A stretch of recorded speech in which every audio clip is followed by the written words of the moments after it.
enjoy a seat at the table and good company, where great conversations and meaningful discussions happen. Welcome to And Good Company. I'm Sarah Fiedelholz. We all know a great dinner party isn't really about the food. It's about the people seated around the table engaging in lively discussions. And Good Company gives you a seat at the table to enjoy smart and engaging conversations as they happen.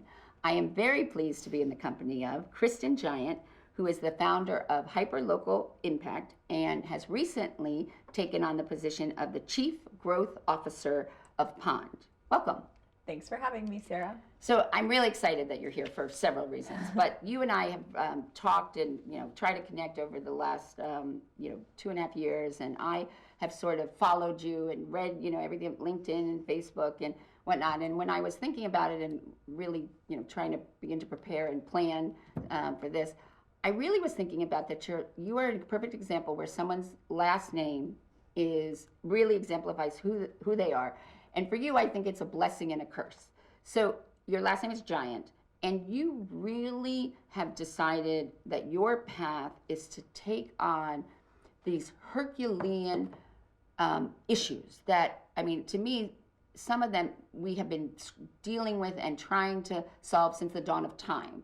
And you have, put yourself really front and center, and, it's like the Sisyphus who pushes the boulder up the hill. And I also felt that you also put a giant amount of pressure and expectations on your own shoulders. Yeah. And I just think that it's so I said it's a blessing and a curse. So I'm curious if you have you continued to be, you're on a journey of also being very introspective, and I'm wondering if you really thought about that. Yeah, well, I gained the last name when I was in my mid-20s. I was Kristin Abbott before, which ironically, an abbot is like the head monk. So maybe this like peaceful, quiet person in a monastery. And then I moved from Abbott to Giant. And I've loved it. It was one of the first things that I knew about my husband was that his last name was Giant. And one of the first things I said about my husband to my girlfriend was, well, that's going to be my last name one day because I'm going to marry him. And I did, and I don't know, I think that the name matters, and it's fun. I love conversation, and I love having a novelty last name because it's a better icebreaker than the weather, frankly, right? Wow, your last name's Giant. Do you have any jokes, or what's your icebreaker? Other people do, because it's always like, I have, Kristin Abbott on the line, and she's a giant in the community, and all of those sorts of things. But I've been this way since before my last name was Giant. Mm-hmm. And I'd say the only thing that I feel like is a curse with it is that it's not always true that I'm a giant in a field that I'm working on, or that that I live up to the joke about being this magnet, like being a person of that level of magnitude. For the most part, I'm just kind of Kristin. I wouldn't say that I feel that you're a person of that. The expectation is of that magnitude. I just feel that you are sort of in the story, the Jolly Green Giant and the little boy, and the giant is the issues, and you are determined you are going to climb to the top and really work to solve these issues. And you've done that since, when you became an attorney, and then with Hyperlocal, and then when you did the Friends and Family Stronger Together, and you really... I will say that is related to my last name because my husband is a person of unbelievable integrity and unbelievable excellence and limitless hard work. And if you would have met me pre-Joe, I was terribly delightful. I'm not saying I wasn't a fun person to be around, but I really struggled with mediocrity. I struggled with, being a naturally gifted person and letting that sort of be enough. And Joe, you were naturally gifted in music, correct? That was my background, but also, tests came easily for me, academics came easily for me, sports, not so much.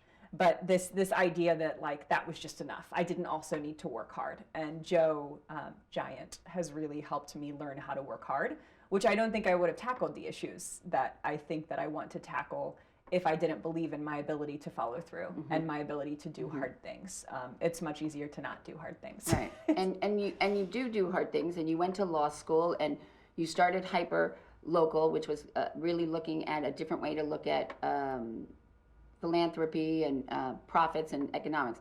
But really also, but there's an underlying or sort of like a blanket over everything, which is that you really have struggled with mental health. And you're very open and forthright about it, and you write about it on Facebook and LinkedIn, and you people who interview you. So I'm really interested, first of all, in how has that impacted you wanting to be a giant in this, taking on these Herculean issues, and also why do you put so much out there? Yeah, I am so well loved. I'm so well loved. It's the greatest gift of my life. My parents, my siblings, my spouse, my friends, and your children. My children. I'm too well loved by my children. And how old are they now? 2 and 4. Oh, the best ages. Sure. I know you and I have talked about this. No, you're right. I mean, talk about a reason. And they do. They are literally obsessed with me. They would like crawl back in and be among me if they could. And I love that. But at times you need, you want. It's nice to be here with you. Right. Just exactly. you. Right. Really nice. Yeah. But one of the reasons that I frame it that way, a lot of people who struggle in today's world can ascribe their struggle to situations. Underemployed. Overemployed, right? You have to work 150 hours a week and you don't have any time for yourselves. Or you have to work 150 hours a week just to put food on the table. Right. You have to work 3 jobs. Right. You don't have a car. You have medical issues. And I think the putting the burden for sharing about mental health on people who couldn't possibly extrapolate their situation from their mental health is so unfair. And often what happens, right? It happens that it's when you hit a wall that people find out that you were struggling. Or for many mothers, it's when you come out of a 2-year postpartum depression haze that you realize you were struggling. And so for me, I've been in therapy for a lot of my life. I have some of these tools to talk about it, and I am so very confident that it's not situational because my life is wonderful. Well, clearly, you and I absolutely believe that certain mental health issues are not situational. I mean, that's that whole nature versus nurture. Yeah. I believe they are nature. I mean, your chemistry and makeup of your brain, and even now, like I did like genetic testing where they swapped to see what kinds of medication work best for you based on how your body and brain metabolizes. And I mean, in the early 80s when they really created Prozac, which is when they really changed all of mental health, because besides that, they really were just having like really lithium and dealing with bipolar, and not this sort of underlying depression or anxiety, or so I think that also changed it, that they started to really identify where in the brain or the chemistry or what's happening. So I absolutely believe that I would say 98% of it is genetic. Yeah. And then I think 2% of it can be, situational. And a part of, I think, the narrative, especially in business, is maybe people believe that, but their actions are the opposite, right? Their actions are bootstrap mentality, that sure, you're sad, sure, you're depressed, sure, you're anxious, get over it. Right. And I mean, if you look back in my social presence when I was working for other people, I was nowhere near as outspoken about my mental health, in part because, so what happens, right? I share something like, everything is okay. I am not planning or contemplating suicide.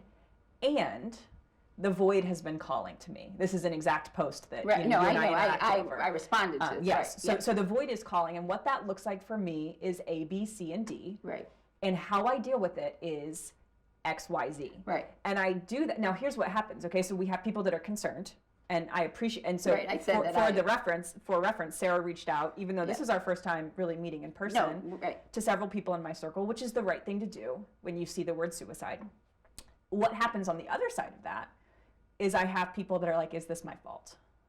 So they think it's their fault. So you think about the people in your immediate circle, right? Have I not done enough?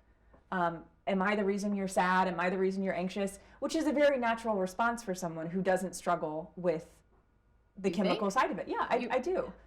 Because, well, I mean, this goes to Is it an appropriate response? No, because it goes to a whole other thing that I'm working on, which is looking at the idea of happiness. And but no, because I think that they can't make you anything. Right. I mean, and you can only you only can control your response to somebody. So I would say that personally, I would think that's a little narcissistic. Well, it is, but we live in a narcissistic society. Well, that's part of our whole problem. And that's another piece of why I wouldn't have been as outspoken about it a year ago. Because if you say the void is calling, what does the marketing director for the corporation you work for think about that being public? Right. Okay, if most people that aren't actively in therapy and actively in treatment for mental illness think that if you're sad, it must be because someone's causing it, where do you spend 40 hours a week at your job? So I'm going to draw a conclusion that your depression has something to do with your boss or something to do with your field of work. Right. Which of course it both does and doesn't. Well, right? okay. So I'm going to admit, when I would read some of these posts and stuff, and I, besides being concerned for you, in your personal, I will admit that I thought, like, is someone sort of also telling, because like maybe she's sharing a little too much? Because my thinking, this is how I felt. So hyper local impact, is a way you were going to take money, or even with the Together We're Stronger, people were going to give you money. And even though for Together Stronger you have a donor fund, but hyper local impact, you were really going to get a group of investors, and they were going to give you money, and you were going to do work on creating these programs. And I want to talk specifically about one that you were very successful at.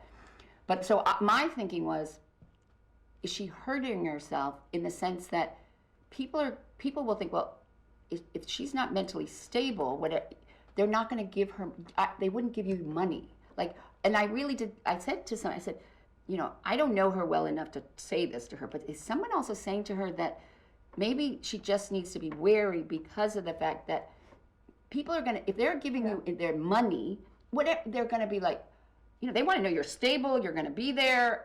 So that was my first sort of reaction. But what I just wanted to do was just let you know and say to you, you might want to think about this. And then you can make that decision. Well, and what's, I think, incredible about that, and one of the reasons that I do what I do, truly, is because how many people are not in an economic position to say what I say, how I say it. And it's not that I'm rich. It's not that I have a trust fund. It's that I have clients that secure my future, that know me, that know my level of reliability, that know that I can do what I say I'm going to do, whether I'm in a depression or maybe a manic episode or somewhere in between. Right. They know, and what I'm not trying to do, and this is very important, and this is urgently important for who I am and for the people that I work with. I do not ever want to work with someone who doesn't want to work with me again, and I doesn't want to work with the whole me. Because guess what? I struggle with mental health. Right. That is a fact. You know when I struggle the most with my mental health? When someone is unwilling to see the humanity of a person who struggles with their mental health. Okay. Right? So it's a part of, I don't want someone who's going to have expectations of me that I can't meet, because guess who that sucks for? Everyone. Right, exactly. But I want to push back a little bit because, and it may be also, I mean, you're a millennial and I'm Generation X, so, and you're 33. So we have 20 years apart. So part of me feels like it's work. It's work for a reason. It's, this whole sense of building a community and a culture, and, I think it's all great. But at the end of the day, it's a job, and you get paid to do a job, and there are certain responsibilities. So if you feel like the employer, says, well, maybe we can't give Kristin this project or whatnot because, I think is good in terms of maybe we need to make sure she has someone to work with, or we check in with her more. But at the same time, I'm also feeling like, is that really the responsibility of the employer? Because they're a business and they got to make money and they need employees who would work.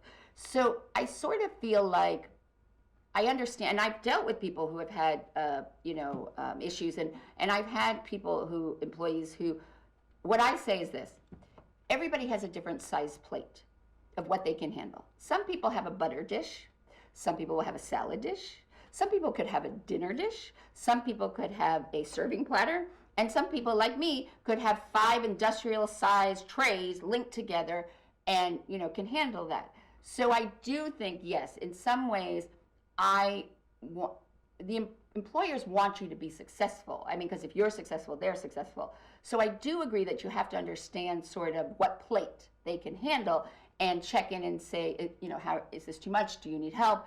But I also think it's partly the responsibility of the employee to go back and say, as opposed to like when I go and they don't have it done, it's not done on the deadline, is to also say, I need help. Oh, and that's also not happening. Yeah, no, I think it is happening. Oh, you do? You do. Okay, good. Yeah, I mean, look at what I've gotten done this year. Right, but you've also it's been a very... Should it not be hard? Well, that's the other thing. I mean, I absolutely, I'm a big, I'm very introspective, and I would probably say that I'm what you call a very high functioning depressed person. Yeah. And to most people, they would not think that I'm depressed. I'm not. I wouldn't say I'm a generally happy person. Like, I don't walk around with a smile on my face all the time, but I'm very high functioning. But I think that the idea of people worrying, thinking that about your mental health, and no, I don't think that. I've gotten more clients from my transparency about my mental health than anything, Sarah. Direct outreach. People saying, I thought I wanted to work with you, now I know I want to work with you. Okay. And I share that as of course that's not going to be true for everyone. Right. And I have a lot of privilege with my mental illness that I'd love to highlight. Okay. One is that I'm delightful to be around, even when I'm in the depths of a depressive episode. When I post that I'm staring into the void, guess who really enjoyed my company in the 4 days prior when the void was calling? Everyone, right? But is that because you're trying to cover it up and not really show? It's because of what I'm able to do in a depressive episode. And it's not a covering up. I mean, it's just my personality is a happy, cheerful personality. And I would say that's a privilege, that we could, so your industrial plates are a privilege. My cheerful disposition is a privilege. For the right boss, someone would rather have the industrial plates. Right. And for the right boss, someone would rather have the cheerful disposition. Right. And I think that that's relevant. And another privilege that I have is a system. Now, maybe I should do a better job in my posts of highlighting the fact that when I climb out, it's not me on a ladder by myself. It never is. I mean, my mom, who is my model for how to be a functioning person struggling with mental health, I never stop being good to the people who are around me, to the extent that I'm able to. And what that looks like is plates that are dropped. Of course, there are plates that are dropped. But sometimes it feels really good to just, when you break a plate. But the triage behind that is a lot of people with brooms and dustpans, not just me. Right. And it's the relational health that I'm able to build and cultivate when I'm well. So I share it just to say there's no part of me that thinks the path that I'm taking is for everyone. But the harm mitigation of someone who might opt out of the sort of work I'm doing at the scale that I'm doing it because they suffer from anxiety or depression, I think the risk there is so much higher than that I might lose a client or two. So how many women, especially women of who have young kids, right? So they have that multiplicity of, I have a 2-year-old who always needs me, and I suffer from anxiety, and I'm, this language of high functioning depressive where I can get work done, but at what cost? And then also they're expected to work full, right? Right. So the people with those layers, and I know a lot of them, who opt out of leadership, who opt out of public facing roles because they're afraid of what happens when they disappoint everyone. Okay. Right? And I'm not anymore. Right. Because I will disappoint you. Right. It's what I'm best at, and I think it's what all of us as humans are best at, is being human. Right? Is trying, maybe shooting too high, failing, and then saying to people like, I hope you still love me anyway. Okay, but I want to address 2 things. So one is we've talked, but we've never met. It's very interesting that you think that you're a very cheerful person, because based on what I thought and what I've thought, I would say that you are somebody who looks at the glass half empty, because a lot of what you post and everything is about what you don't have, what you didn't achieve, what you didn't accomplish.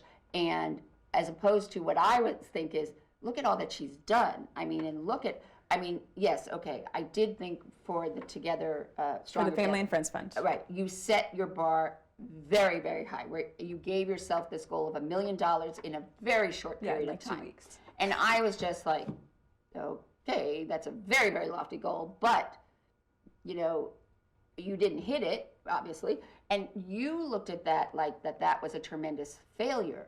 But the thing is, you raised over what's wrong with the word failure, right? So I think that's the piece that is what I'm trying to prove, is that you can be positive and fail. Well, see, right?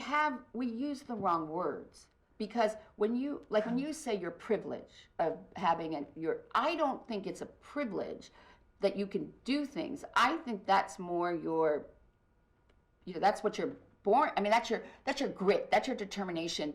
That's not a privilege. It is a privilege that I am a woman who presents how people like women to present. That is a privilege. Wait, it doesn't mean I haven't learned it. Meaning that you it's a privilege that you could be the type of woman that I can navigate spaces in ways that people like women to navigate spaces. So you mean you stay in a safe area? I don't understand. Explain to me what you mean. Okay, so in Fort Wayne, as an example, within this community, I can navigate boardrooms, right, because I have a law degree and right, because I can speak that language. Right. I can navigate nonprofit spaces because I've worked in nonprofits. I was raised in nonprofits. I can navigate funding spaces. I've been a funder. And I do all of this in a way that, for the most part, especially prior to this year, is very palatable. Okay. I'm not abrasive. I'm not argumentative. I'm a people pleaser. And these are things that are both learned, but the ability to do them. For example, the ability to respectfully dissent is something that I can do much more easily because I'm likable. In the same way that if you took a black woman, mm-hmm, who her dissent by definition is going to, in white culture, is going to put her in the angry black woman, confrontational black woman space. Mm-hmm. Similarly, if you have someone who's not sanguine all the time, who doesn't come into the office with a smile, who you're not sure likes you, right? We call it today like resting bitchy face. If you have someone who has that RBF and they dissent, oh, well, of course she dissented, right? Of course she dissented. She's always difficult. She's always argumentative. She's never smiles. And I think it's a privilege because some people could perform it perfectly and not pass, right? If you decided to just start smiling exclusively, would that necessarily work for you in the same way that it works for me if you're performing it versus something that comes naturally to me? I say it in the context of mental health because I've learned to fake it. I've learned, to sort of exist as this woman, and I understand that a part of that has to do with body privilege. A part of it has to do with the fact that I'm pretty enough, that I have a natural charisma, which is why I moved towards music. These are things that don't, make me a better or worse business person, but make it easier for me to do business in the way that I do business. And is that wrong? Gosh, no. But how I use it, there's a real hinge there, right? Do I use that for personal allurement? Do I use it to make myself richer? Do I use it to navigate white spaces to my own advantage? Or do I use it to disrupt? And do I use it to bring other people to the table? And then do I use it to place my body between those other people at the table when they're never going to be able to do the things that I do the way that I do them for various reasons? But do you think it has to be an either or? Yeah. Why? Yeah, I do, because I have one life. And because there are people, and there are very, very urgent needs right now where me playing the status quo isn't just perpetuating imperfect things, it's creating harm. And I think that a part of the language that probably feels negative to a white audience, that I will tell you doesn't feel negative to my audience that isn't white, is the sense that we have more work to do as white people. And it is either or work. Because what happens in this city, and in every city I've lived in, is that we do the hard conversations. We force people of color and marginalized people groups to have the tough conversations, and then we turn it into dinner table talk when we're back in white rooms. But I'm going to push back. Do you really think we're really having the hard conversations? I would say no. I know that I have been having the hard conversations constantly this year. But I'm talking about on a community-wide level. Especially behind closed doors, and that's the reason why it is an either or, is that I've no longer asked behind closed doors because I don't let it be dinner table conversation. Well, I think also in some ways, you know, change is very hard, and people do not like to change. So like when I was in business school and we had to do this group exercise, and I have a tendency, you know, I can see immediately what we need to do and jump right in. So I decided, and this was time, we had to sit back, and I was going to let them figure it out. And so I sat there, and I was sat back there, and we had about 5 minutes left, and I was like, all right, you know, and I needed to get everybody to get up, because we needed to physically, in order to solve this puzzle, I needed to put people, just to get people to get up and out of their seats took 3 minutes. So we had 2 minutes, and the professor, when we came back and, you know, and we did it, and then I wanted to go through it one more time because I knew we got one question right, but not the other. And so at the end, and of course, they were like, no, we went through it, da-da-da. Of course, we got one right and one wrong. But when we were talking about it, and I said to the professor that I had to fight to get people just to get up. And she said, oh yeah, no, once people are seated, they're not moving. They set up their space, they got their comfort zone. And so I think that if you can't get people to get up and physically move, to get them to get up and change the way that they do things and constantly push them on it. You know, maybe they're not going as fast as you would like, or, you know, making the change as quickly. So maybe, and I think that for some, I think that you, right, I don't know, but my impression was you really were in their face. I mean, you called people out on things, and I think that made it very hard for them. And so then they really retreated even more because I think you set a very high expectation of what you want people to do and to accomplish in a very quick time, instead of sort of knowing that, because the things you are tackling are not, I mean, you're tackling racism, mental health, equity, the whole idea of the issues for women, you know, and this whole idea of being authentic and being real, and, you know, I mean, these are, and for women especially, these are issues. So I don't know why you would think, you know, it's sort of like Weight Watchers used to have this saying, you know, you didn't put on 40 pounds in a weekend. Why do you expect to take off 40 pounds in a weekend? And that's some of what I think is maybe that if you push too hard, then you're not going to get the response that you want. And I was raised in the South, right? I was raised that honey is going to attract more bees than vinegar. I get it. Or a spoonful of sugar helps the medicine go down. I know. I get it. Guess how many white women are being the honey in our community? All of them, for the most part. We don't need another person bringing honey, and honey comes naturally to me. I mean, when you said at the beginning, I'm taking on these giant tasks and putting a giant pressure on myself, I'm unlearning the ways that white women navigate the cis hetero patriarchy because I think that we are all called to unlearn that as much as we can. And I am not responsible for anyone else's pace, but I am responsible for my own pace. And what I refuse to do, and if people see this as an attack on them, and I have never called someone out without a very constructive framework for what I'm calling out. And also the people, in truth, the people you called out were local officials. And when you're a public official, you need to accept that that's part of your job. And I understand litigation barriers as much as anyone. Right, I'm you're an attorney. Right, exactly. And what's ironic, Sarah, is that I'm nobody. I'm literally nobody. I've been in Fort Wayne for 5.5 years. I'm an attorney who's never practiced law. I will not run for public office. I mean, my student loan debt is big enough that I have like no actual spending power.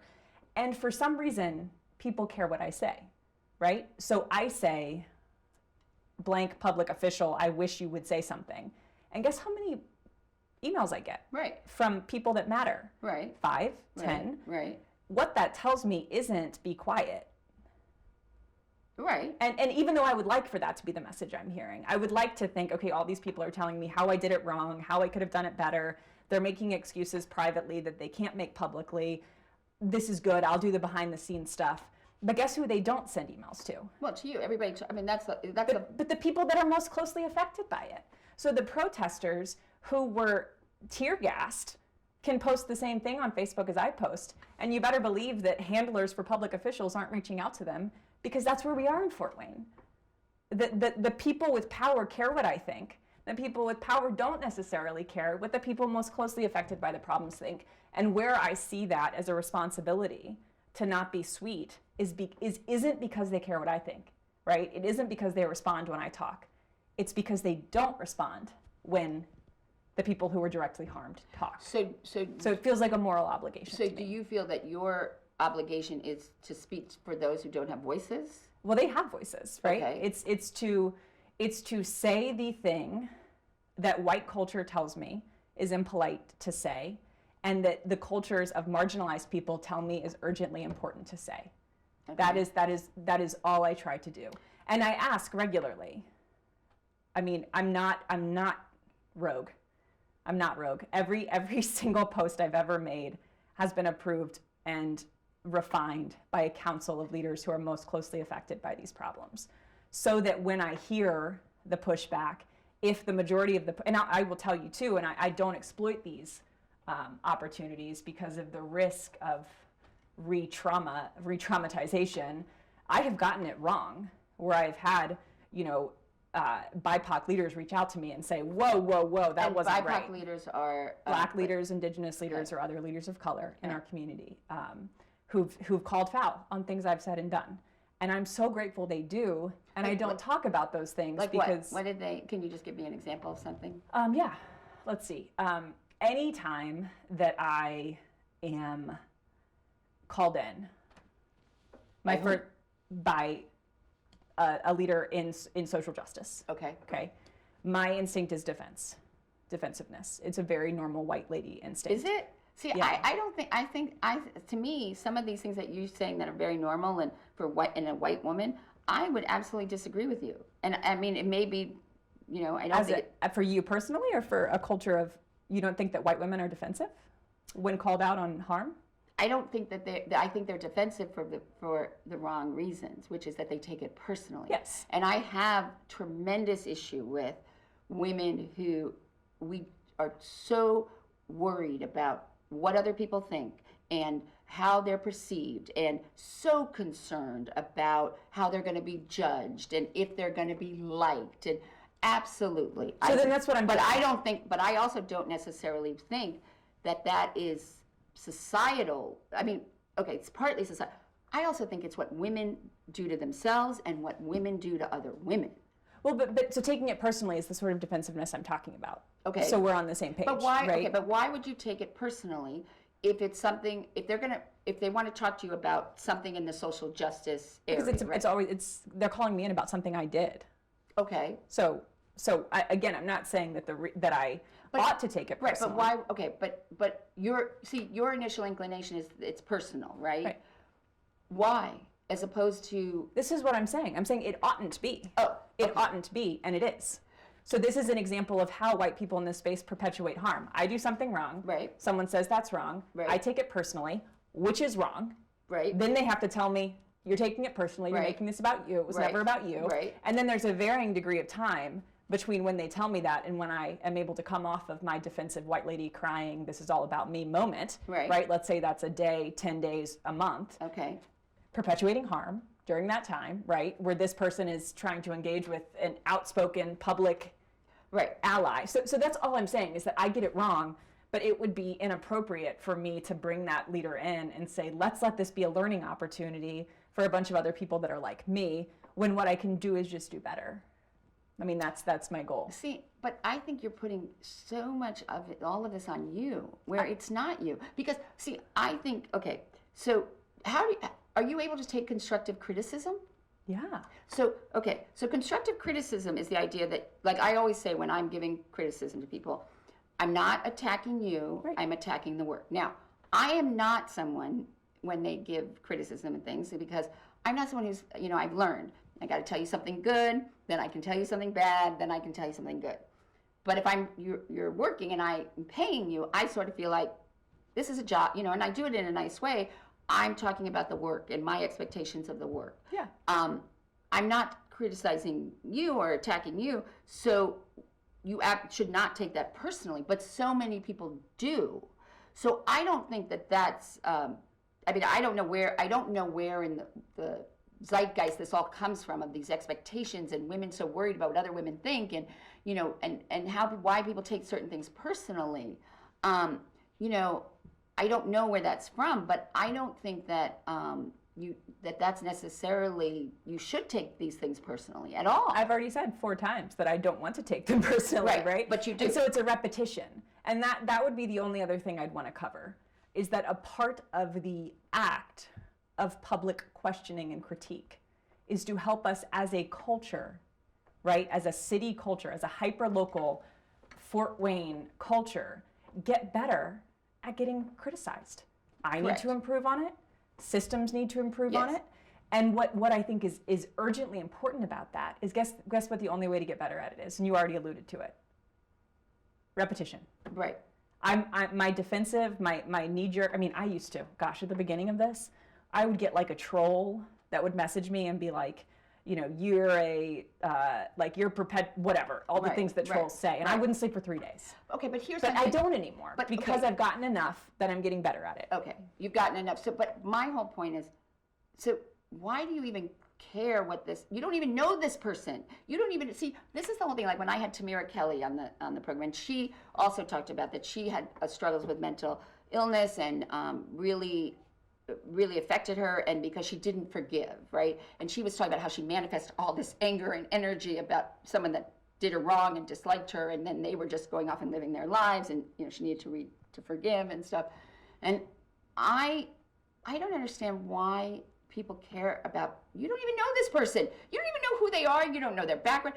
I mean, I look at it if you respect someone or not. And there's so few people that I truly, truly respect, you know, and know that they genuinely 100% care for me with no agenda of their own. So if it's someone that I don't know, and I have no idea who they are and what their background is, and if they value the same things I value, why would you even give that the time of day? I care the absolute most, because I didn't choose. Being some sort of authority or proxy or thought leader locally on race, ask me what my qualifications for that are. I don't need to ask you. No. 0. So you're wrong. No. I'm not wrong. I'm not. Because I don't have a degree. I do not have a lived experience. So if someone who is from the class of people that I have been, you know, that I have stepped into a proxy, criticizes me, I better care, or I better get the F out. It's not about personal, it's about, can I do the work well, and can I do the work responsibly? But when you say... A troll is very different. Okay, but when you say, you know, when you say, why are you selected as a thought leader? Why do people care what you say? Why you have no qualifications? I would argue you absolutely have qualifications. First of all, you went to law school. You have a training and a knowledge about how to debate, how to present both sides of an issue, how to look at things so that maybe the nuances, that it's not just black and white, that we live in the gray, in interpretation. You understand perception. I have skills. Okay, no. Okay, you have, no, nuh-uh. You have skills and talents. Yes, you have skills, but you admitted like your talent, and you know, they've proven that for the best CEOs, the most successful CEOs are not those that went to Harvard and got a straight A's and have an MBA and a PhD.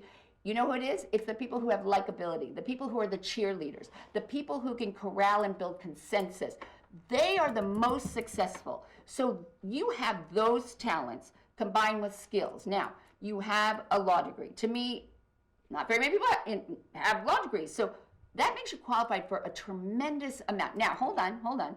You also, maybe you didn't reach the bell in what you set for yourself, but you have a track record. You know, you didn't set up $1 million, but you earned over $250,000. And what I saw was you got little kids setting up bake sales, and you garnered. I am not at all saying I'm not qualified as a knock against myself. Okay, no, and I'm not, and this is we're not a cheerleader to. No, I know, but then what you did with Cass Housing and how you helped them really understand how to use money and to change this.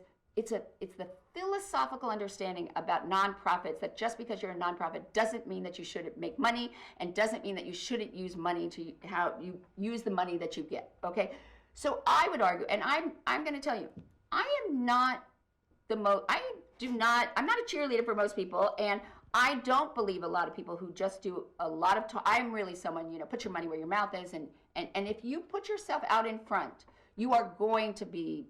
You're putting yourself out there. You better be ready for everything that's going to come at you, because if you want to live in that space, that's what's going to happen. So I beg to differ that people, you may not, see, this is what I mean. In your mind, and this is what I mean about what you set for yourself, and women do this. You said like you want to be able to be you wanted to be angry but not calcify to hatred. You wanted to have fear but not calcify to cynicism. And I was thinking to myself, these are unobtainable. How could she? And this sense, and that's what I have issues with, that women do. But what's incredible though, and it's like I wrote in the magazine about this book, Untamed, about right. Untamed, and yes. What is so? No, so that's by Glennon Doyle. Glennon Doyle. Okay, and tell me. Let's just back up a second, because explain about the book, and then this whole, because it really had a huge impact on you. So tell me a little bit about the book and why. What matters about the book is there's this quote that like has circulated forever that on its own is like fun and kind of macabre in a way that's attractive to people, but it's like, I don't want to land in my grave perfectly kempt and, full. Like I want to slide in with my hair askance, having spent out every bit of my energy. And any language that sounds like false humility isn't intended to be false humility. It's intended to show that perfection and success just aren't my goals. So striving to a better way.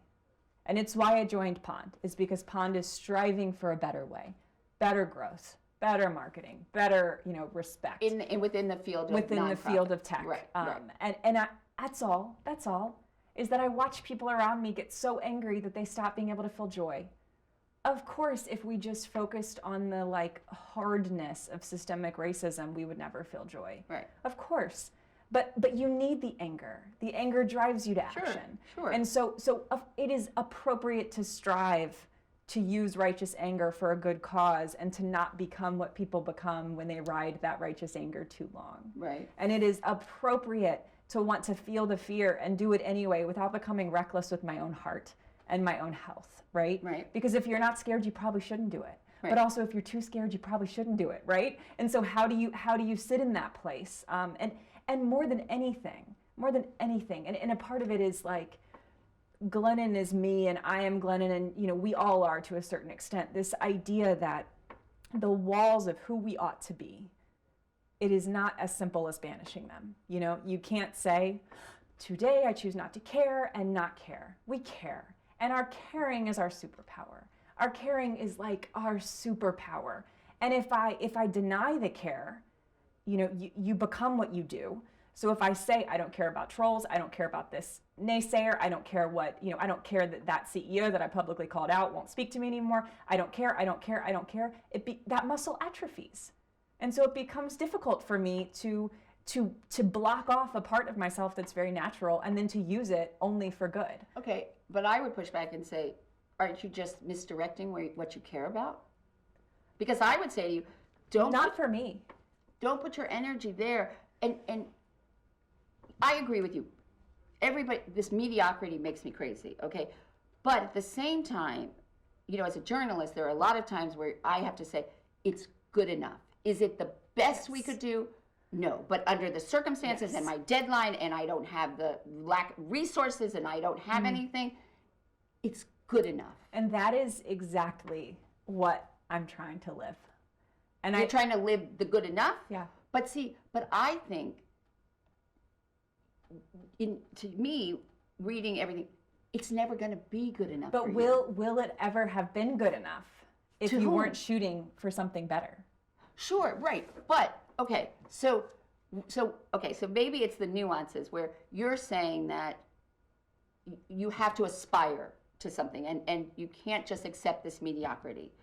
But I feel, yes, I agree with you, and I do this every day, and I push back, and I'm also considered an outsider to Fort Wayne. I mean, I've only lived here a year and a half. I've been coming here for 3 years prior, but and certain things that I see in the community, and yes, and what I'm up against, and I agree with you, but what you aspire to, where on the mountain, like perfection is the summit, and some people only make it to Mount Everest. They only make it to the first camp or the second camp. I mean, that's why there are places to get to the summit. Yeah. I just think that personally, what I think of you is, you just have forgotten the viability that you just climbed 5,000 or whatever it is to get to the first summit, because all you're thinking is, if I don't get to this, if I don't get to that summit, I failed. I use the word, so I'm a fundraiser. Right. By trade. I'm also a lawyer. Right. By trade. So to anyone watching that might be worried about what you're expressing, that I don't celebrate, every word I use is intentional. Every word I post on social media is intentional. And fundraisers know that people don't donate when you're at the summit. Right. They don't. Right. It's why the last 500,000 or 50,000, depending on the size of the capital campaign, is the hardest. Oh, well, my gosh, they're almost there. Good luck to them. So a part of my language is very intentional. Okay. And I am a good fundraiser. So the $1 million goal was very strategic. The deadline for July 4th was very strategic, because I needed to fail, right? I needed to fail as a white woman to show white people perfection isn't expected of you to start doing better in the racial justice space. You don't have to do it perfectly. You don't have to cross the finish line. That was strategic. Okay. The subsequent, here's the targets we're not hitting, they motivate people to action. Okay. Every time I post, and it doesn't make it insincere, because in fact, $1 million was a strategic number that we must meet, and we will meet, because there is $1 billion of deal flow from BIPOC businesses in Northeast Indiana. Right, and they talk about in how much dollars they control. Yeah. Just like women. I mean, women, every 3 of every 4 household dollars, the decision maker is women. And, so women aren't appreciated for that either. If I started with $250,000, right. A, we wouldn't have gotten there. Right. Because that's just how these things work. Right. But B, that would have been an insult to the amount of deal flow that there But I also is. thought it was a little hubris. And I don't, again, I didn't know you anything, and I'm just watching this, and I'm thinking, well, who is she? And is she insulting all of these other nonprofit organizations who are trying to raise money?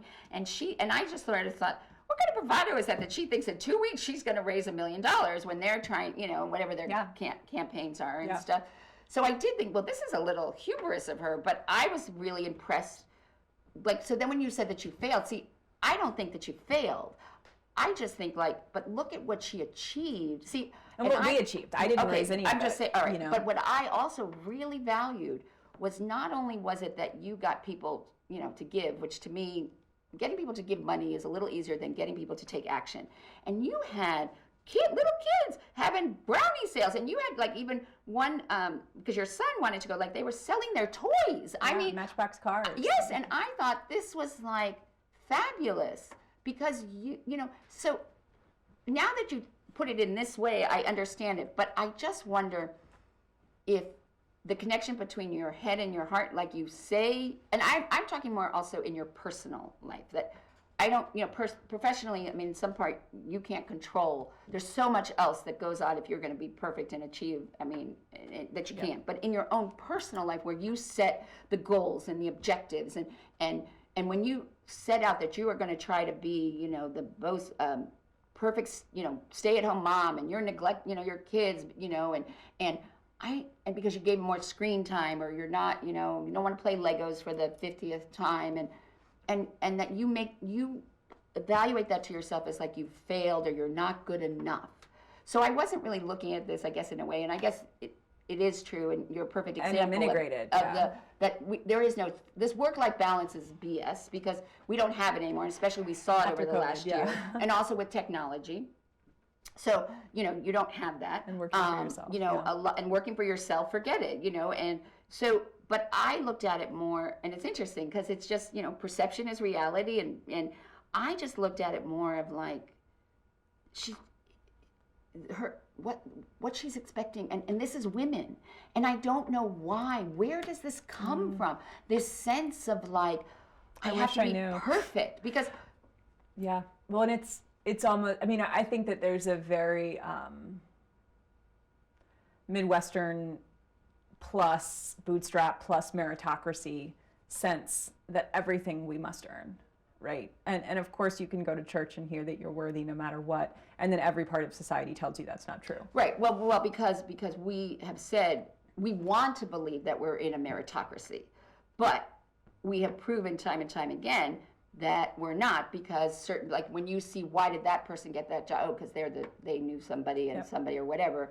Or no, I am one of these people, which is why I had to leave corporate America, because I didn't play the game. I believe, let my work show. Right.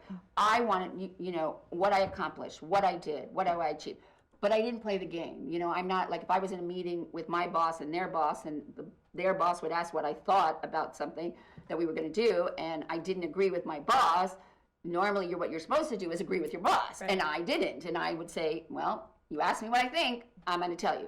I don't go around and freely tell people what I think. Right. Well, sometimes I do. But, so I think that it is a little bit about where, this, I don't know where it comes from, and this fear, and I just don't, I don't know. And I don't know why women, and I do know in some sense. Yeah. I think women are women's worst critics, and we are, it's, I said to you before we started, I said, if you heard your friend say some of the things that you say, and the things that you set forth for yourself to accomplish, and you heard, what would you say to them? Well, they do. And what do you say? I mean, what we commiserate on, and it will, if I ever leave Fort Wayne, it will be a massive surprise, because my circle of women here is like chef's kiss, right? amazing. You say that you have 100 dear friends, which I really want to meet all these women, because I want them, because I always said, if I can count my and the real true friend for me is the person who will wake up at 4 a.m., take you to the airport, and never mention it. Yes. Like never, like, you remember that time, or right. Bitch about it, or complain to someone, oh, she called me, and who does she think she is? Then I would go, right. I want to meet these women, because I also have, because I'm not a big rah-rah cheerleader of women. Yeah. My airport friends are amazing. And what we talk about, and this is what's, I think, so fun about being a woman in 2021, is analyzing a problem and pointing out all of the goalposts that I'm never going to hit isn't necessarily languishing. In a sense, it's a philosophical exercise, right? If you don't acknowledge the reasons you feel like a failure, you can't overcome them and decide you're not a failure. So a lot of my conversations with women in these days with my closest girlfriends are like, here's a great example of these sort of dualities. I want to look better in a bathing suit. I also want to fully embrace body positivity. But I understand that, like, the extremes of body positivity might have some negative implications for my health. But wait, I think I've just been taught that, and health actually isn't related to your BMI or your body size. And why am I so scared of being fat? And oh my gosh, I have fat phobia. This is something that I want to be better at. I need to work on this. Okay, I'm still feeling this pull back to, should I stop, should I eat less? Should I exercise more? I want to analyze the root of that. Is that external or is it internal? Do I want to work out more because I feel better, or do I want to work out more because I want to look better? Okay, let me get to a place where I want to work out more because I want to feel better, and know that I'm doing that from a place of health and not a place of misogyny.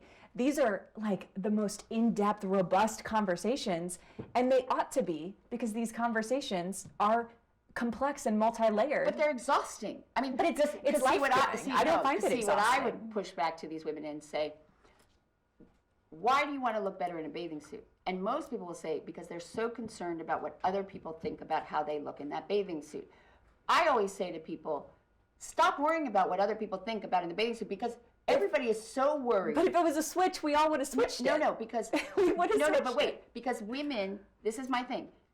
Everybody is so busy thinking about what everybody is thinking about them, that nobody is really thinking about anybody else. So don't care. But what's incredible is that we're not. I mean, in the context of these societal conversations, because that's really what it is it's not that I care what someone thinks about me. It's that I care about the societal implications of not showing up how people expect me to, which is a way of saying I care about what other people think about me, because there are repercussions for how people think about you, right? You might not get a job if you show up in Fort Wayne and the person interviewing you is fat phobic and hasn't done the work to know that they are. Yeah. So the real world consequences of sort of these simple things that you could say just don't care, well, I can just not care because I have a body that's acceptable in America.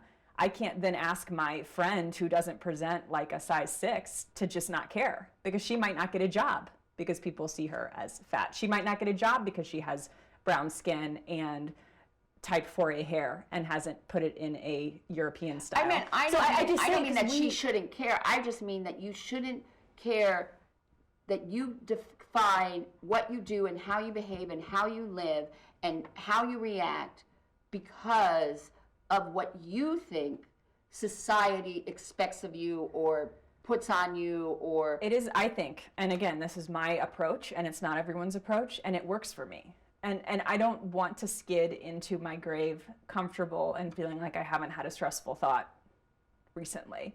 I want to go to my grave having my last thought be, how can I improve the world? And that includes the fact that it's my responsibility as someone with body privilege, able privilege, race privilege, age privilege temporarily, right? That's a whole nother one. Yeah, we could talk about the reality of disappearing in middle age as a woman, right? Oh yeah, no, I joke. I'm past my expiration. Right, and yeah. so in so many ways. I'll be there soon, right? Well, you got a while. But well, I mean, it depends on how much sun. You know, there's all these things that really do matter. And I while I have the privileges I do have, I want to bear some of the responsibility of doing the mental work. Because right now, the mental work of, to use the example again, the mental work of fat phobia is all on people who present with fat bodies, right? If that whole burden is theirs, and I can just decide that in the meritocracy they could just work harder, come on, like that's not good enough. And if all the burden of racism is on Black and brown people, like I have a responsibility, and I enjoy the work because it brings me closer to people that aren't just like me. Right. And what a gift. I mean, it's the greatest, it's the point of life, I think, is to connect with people who don't see things the same way as I do. And I'm so grateful for all the perspective you gave me today. If I sound defensive. No, I don't. I find this a very lively and conversation, and I think you are taking gigantic steps.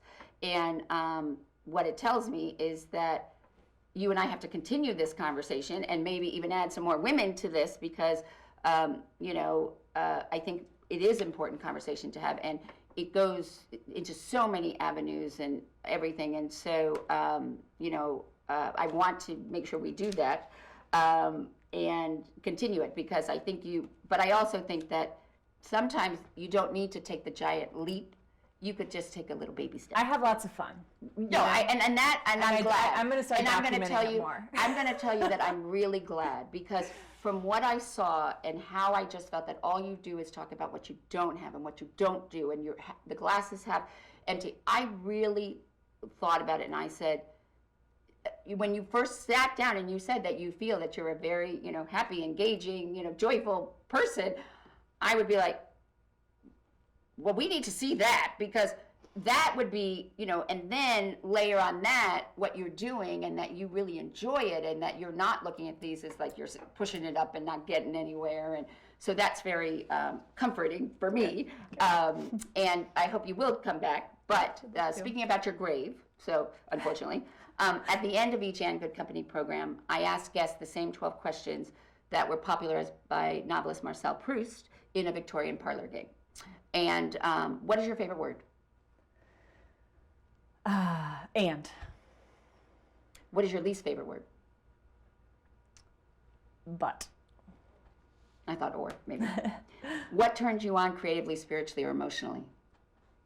People being themselves. What turns you off creatively, spiritually, or emotionally? That's the way things have always been done. What sound or noise do you love? My 2-year-old laughing. It's pretty cute. What sound or noise do you hate? My 2-year-old or 4-year-old saying, Mom! What profession other than your own would you like to attempt? Broadway star. What profession other than your own would you not like to do? Lawyer. Well, you've done that. So. Be a real one. Be a real lawyer. Okay. No interest. What do you consider your greatest achievement? With Family and Friends Fund. Who, living or dead, would you most like to have a conversation with? I would love to have a conversation with Angela Davis, And she is, Black activist. and that was it. She was in the civil rights, right? Yeah. She's still alive, I think. Oh, so then you could make that happen. I'd love And to. you're very engaging. You should personable. Let's make it happen. How would you like to die? Doing what ignites me. And if heaven exists, what would you like to hear God say when you arrive at the pearly gates?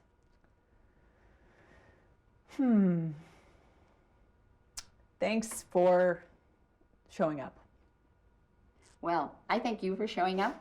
And I truthfully was very excited to have Me this too. conversation with you because I really enjoyed when I have had a chance to talk to you but following you and seeing what you're doing. And I hope you will come back and we'll bring some more women and we're going to continue these conversations. And this is the whole reason I started this program, is because these are the type of conversations I want to have, not just with your friends, but in a way where we can engage and question and push each other to have these conversations and ask the questions that need to be asked. So Well, thank you. It's a pleasure. Thanks for having me. And you can learn more about And Good Company and all the other great conversations we have had at andgoodcompany.info. And we look forward to next week when you can again enjoy a seat at the table for great conversation and good company.